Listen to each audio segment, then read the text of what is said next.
ایران، امریکہ اور اسرائیل جنگ کا چوتھا روز۔ ایران کے 153 شہروں میں 1039 حملے، اموات 787 ہو گئیں۔ تہران نے اسرائیل پر دوبارہ میزائل داغ دیے۔ اسرائیل کا پوری طاقت سے آپریشن جاری رکھنے کا اعلان۔ اسرائیلی فوج کا تہران میں صدارتی بیورو اور سلامتی کونسل کی عمارت پر 100 طیاروں سے حملہ۔ بحرین میں ایرانی حملے میں امریکی فضائی اڈہ تباہ ہوا۔ ایرانی سرکاری میڈیا کا دعویٰ، ایران نے خلیجی ممالک پر 450 میزائلوں، 1140 ڈرونز سے حملے کیے۔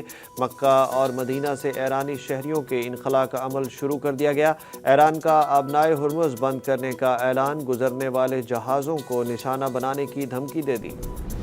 سخت ترین حملے ابھی باقی ہیں، امریکہ نے ایران کو پیغام دے دیا۔ امریکی صدر ٹرمپ نے کہا کہ ایران میں فوجی کارروائی صرف ابتدا، بڑی لہر آنا ابھی باقی ہے۔ ایران کی طرف زمینی فوج بھیجنے کی ضرورت پڑ سکتی ہے۔ ایران کے پاس امریکہ تک پہنچنے والے میزائل تھے، ایران کو کبھی جوہری ہتھیار حاصل نہیں کرنے دیں گے۔ ایران کے میزائل پروگرام کو ختم کرنا ہماری ترجیح ہے، جبکہ امریکی وزیر خارجہ مارکو روبیو نے ایران کے خلاف جاری فوجی کارروائیوں کے حوالے سے انتہائی سخت اور سنسنی خیز بیانات دیتے ہوئے کہا کہ امریکہ کا واضح مشن ایران کی بیلسٹک میزائل صلاحیت کو تباہ کرنا ہے تاکہ وہ خطے اور دنیا کے لیے خطرہ نہ بن سکے۔ اس بارے میں کچھ نہیں کہہ سکتے کہ ایران کے خلاف کارروائی کب تک جاری رہے گی۔ مشرق وسطیٰ جنگ میں فریقین کو مذاکرات کی میز پر لانے کی کوشش کر رہے ہیں۔ ایران ایٹمی ہتھیار نہ بنانے پر متفق تھا، مذاکرات میں پیش رفت کے باوجود حملہ کیا گیا۔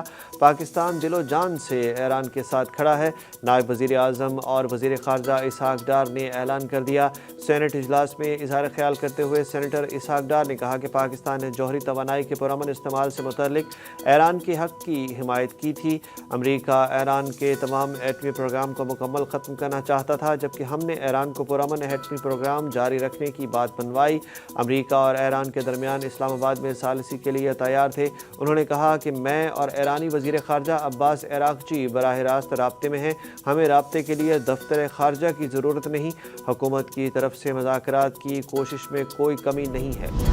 مشرق وسطیٰ کی صورتحال پر حکومت کا پارلیمانی لیڈرز کو اعتماد میں لینے کا فیصلہ۔ پارلیمنٹ کو مشرق وسطیٰ اور ایران اسرائیل جنگ پر ان کیمرہ بریفنگ دی جائے گی۔ وزیر اعظم شہباز شریف نے سینٹ اور قومی اسمبلی کے پارلیمانی لیڈرز اور اپوزیشن لیڈرز کو مدعو کر لیا۔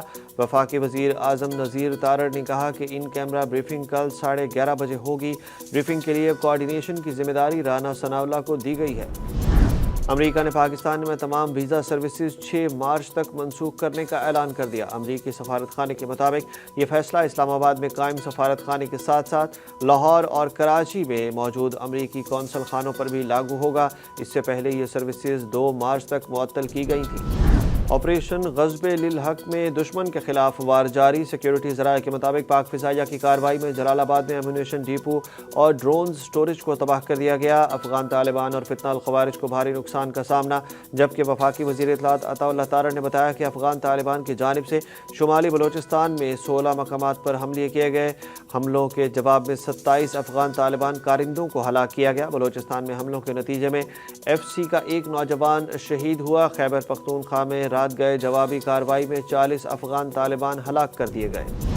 مودی کی قیادت میں بھارت کھل کر صہیونی بیانیہ کا حمایتی بن گیا۔ بین الاقوامی میڈیا رپورٹ نے سب واضح کر دیا۔ TRT ورلڈ کے مطابق بھارت امریکہ کے بعد اسرائیل کا دوسرا بڑا حمایتی ہے۔ مودی نے غزہ میں ہزاروں فلسطینیوں کی ہلاکت پر مجرمانہ خاموشی اختیار کی۔ بھارت نے غزہ کے قتل عام میں اسرائیل کو ہتھیاروں کی سپلائی دی۔ نریندر مودی نے بھارت کی تاریخی فلسطین پالیسی کو دفن کر دیا۔ مودی حکومت نے اسرائیل کے ساتھ دفاعی تعاون بڑھا کر خطے میں کشیدگی کو ہوا دی۔ کراچی قونصلیٹ پر دھاوا بولنے والے مظاہرین پر فائرنگ کس نے کی تھی؟ اہم خبر سامنے آ گئی۔ برطانوی میڈیا کے مطابق امریکی حکام نے بتایا ہے کہ امریکی میرینز نے کراچی میں قونصل خانے پر دھاوا بولنے والے مظاہرین پر فائرنگ کی تھی۔ رائٹرز کے مطابق سفارتی مشن پر طاقت کے استعمال کا یہ ایک غیر معمولی واقعہ ہے جو ایران کے رہنما کی ہلاکت کے بعد ملک بھر میں جاری مظاہروں کے تناظر میں کشیدگی کو مزید بڑھا سکتا ہے۔ اس واقعے میں 10 پاکستانی شہری جاں بحق ہوئے تھے۔ امریکی حکام نے ابتدائی معلومات کا حوالہ دیتے ہوئے کہا کہ یہ واضح نہیں کہ میرینز کی جانب سے چلائی گئی گولیاں کسی کو لگیں یا کسی کی ہلاکت کا سبب بنی۔ انہیں یہ بھی معلوم نہیں کہ مشن کی حفاظت پر مامور دیگر افراد جن میں شامل نجی سیکیورٹی گارڈز اور مقامی پولیس نے بھی فائرنگ کی یا نہیں۔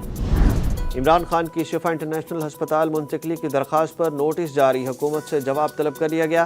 اسلام آباد ہائی کورٹ نے عمران خان کو آنکھ کے علاج کے لیے ہسپتال منتقل کرنے کی درخواست 10 مارچ کو سماعت کے لیے دوبارہ مقرر کرنے کی رجسٹرار آفس کو ہدایت کر دی۔ درخواست میں حکومت سمیت اڈیالہ جیل حکام اور دیگر کو فریق بنایا گیا ہے۔ پروسیکیوشن عمران خان اور بشرا بی بی کے خلاف کوئی ثبوت پیش نہیں کر سکی جس سے ثابت ہو کہ انہوں نے بغاوت پر اکسایا ہو۔ اسلام آباد کے ڈسٹرکٹ اینڈ سیشن کورٹ نے توشہ خانہ جعلی رسیدوں کے کیس میں بانی پی ٹی آئی اور بشرا بی بی کی ضمانت منظور ہونے کا حکم نامہ جاری کر دیا۔ تحریری فیصلے میں کہا گیا کہ احتجاج کے مقدمے میں ان کی جائے وقوع پر موجودگی ثابت نہیں ہوتی۔ 9 مئی کے احتجاج اقدام قتل کے مقدمات میں بھی پروسیکیوشن کوئی ثبوت پیش نہیں کر سکی۔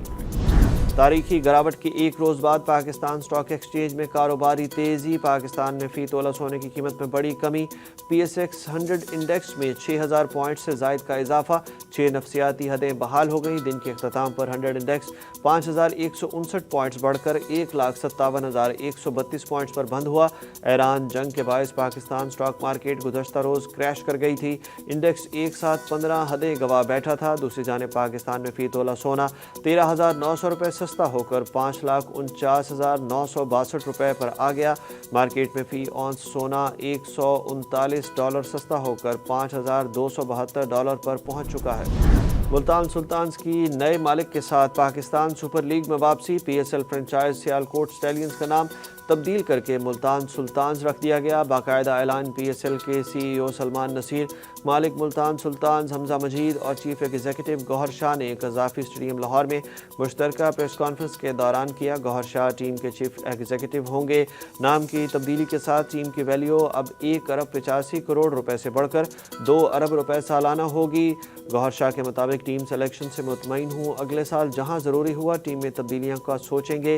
ملتان سلطانز کے مالک حمزہ مجید نے کہا کہ بڑے کام کا مقصد پورا کرنے کے لیے پارٹنرز چاہیے ہوتے ہیں، ہماری پارٹنرشپ گوہر شاہ کے ساتھ ہوئی ہے۔